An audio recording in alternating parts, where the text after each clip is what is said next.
തിരഞ്ഞെടുപ്പ് പ്രചാരണത്തിൽ ഇന്നും പ്രധാന രാഷ്ട്രീയ ചർച്ചയായ ഡീൽ ആരോപണം.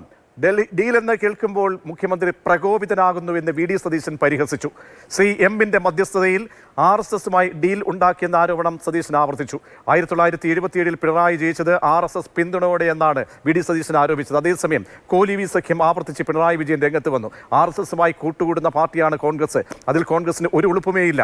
AKG പാലക്കാട് മത്സരിച്ചപ്പോൾ RSS നേതാവിനെയാണ് കോൺഗ്രസ് പിന്തുണച്ചത് എന്നും മുഖ്യമന്ത്രി ആരോപിച്ചു. അത്രയും ഉളുപ്പില്ലാത്ത പാർട്ടിയാണ് പ്രതിപക്ഷ നേതാവിന്റെ പാർട്ടി എന്നും വിമർശിച്ചു. മുഖ്യമന്ത്രി എന്തിനാ പ്രകോപിതനാവുന്നത്? മുഖ്യമന്ത്രി കോലീബി എന്ന് പറയാ. ആ മുഖ്യമന്ത്രിയല്ലേ RSSന്റെ കൂടെ പിന്തുണയോടുകൂടി ജയിച്ച് MLA ആയത് 77. ആർക്കറിയാൻ പാടില്ലാത്തത്? ശ്രീ എമ്മുമായി അടച്ചിട്ട മുറിയിൽ RSS നേതാക്കളുമായി മസ്കറ്റ് ഹോട്ടലിൽ ചർച്ച നടത്തിയതാര? പിണറായി വിജയനാണ്, വി ഡി സതീശനല്ല. ഒരു സംശയവും അക്കാര്യത്തിലില്ല. പാലക്കാട് എന്താണ് ഇപ്പോൾ ഡീൽ എന്ന് പറയുന്നതിൻ്റെ അർത്ഥം? എനിക്ക് അത്രയും ആലോചിച്ചിട്ട് മനസ്സിലാകുന്നില്ല. ഒരു മുസ്ലിം നാമധാരിയാണ് അവിടെ ഇപ്പോൾ LDFന്റെ സ്ഥാനാർത്ഥിയായി വന്നിട്ടുള്ളത്.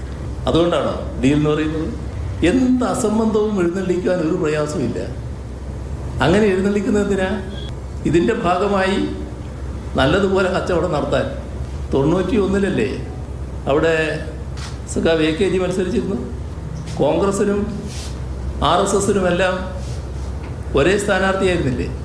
RSSന്റെ ജില്ലാ കാര്യവാഹ്. അത്ര പച്ചയായി RSSുമായി പണ്ടേ കൂട്ടുകൂടുന്നവരാണ് പ്രതിപക്ഷ നേതാവിൻ്റെ പാർട്ടി. ഒരു നാണോ ഉളുപ്പും ഇല്ലാതെ അതെല്ലാം ചെയ്തവരാണ്.